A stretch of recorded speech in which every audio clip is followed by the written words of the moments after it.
3 ചേരുവകളുണ്ടെങ്കിൽ നമുക്ക് ബ്രേക്ക്ഫാസ്റ്റ് ആയിട്ടും evening snack ആയിട്ടും തയ്യാറാക്കാൻ പറ്റിയ നല്ല അടിപൊളി ഒരു സ്നാക്ക് കാണാം കേട്ടോ. അപ്പോൾ മുട്ടയും അതുപോലെ തന്നെ ബ്രെഡും പഴവും ഉണ്ടെങ്കിൽ നമുക്ക് ചെയ്തെടുക്കാവുന്നതാണ്. അപ്പോൾ അതിനായിട്ട് ആദ്യം തന്നെ നമുക്ക് ബ്രെഡിൻ്റെ സെൻറ്റർ ഭാഗം ഇതുപോലെ ഒന്ന് കട്ട് ചെയ്ത് മാറ്റി വെക്കണം കേട്ടോ. നമുക്ക് അവസാനം ആവശ്യമുള്ളതാണ്.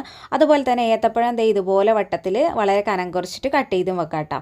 ഇനി നമുക്ക് മുട്ട എടുക്കാം. അപ്പോൾ ഏകദേശം നമ്മൾ എത്ര സ്നാക്സ് ഉണ്ടാക്കുന്നുണ്ടോ അതനുസരിച്ചിട്ട് വേണം കേട്ടോ മുട്ട എടുക്കാനായിട്ട്. ഞാനിവിടെ 4 എടുക്കുന്നുണ്ട്. അതനുസരിച്ചിട്ട് ഒരു 7-8 നമുക്ക് ഉണ്ടാക്കാൻ പറ്റും. പിന്നെ അതിലേക്ക് പഞ്ചസാരയും ഏലക്കാപ്പൊടിയും കൂടി ചേർത്ത് നന്നായിട്ട് മിക്സ് ചെയ്തെടുത്തിട്ടുണ്ട്. ഇനി നമുക്കൊരു പാനിലേക്ക് നെയ്യ് ഒഴിച്ചു കൊടുക്കാം. എന്നിട്ട് നമ്മൾ ആ ഒരു ബ്രെഡിൻ്റെ പോക്കറ്റ് വെച്ച് കൊടുക്കാം. അതിൻ്റെ ഉള്ളിലേക്ക് നമുക്ക് പഴം കട്ട് ചെയ്ത് വെച്ചിട്ടുള്ളത് പരത്തി ഇങ്ങനെ വെച്ച് കൊടുക്കാം.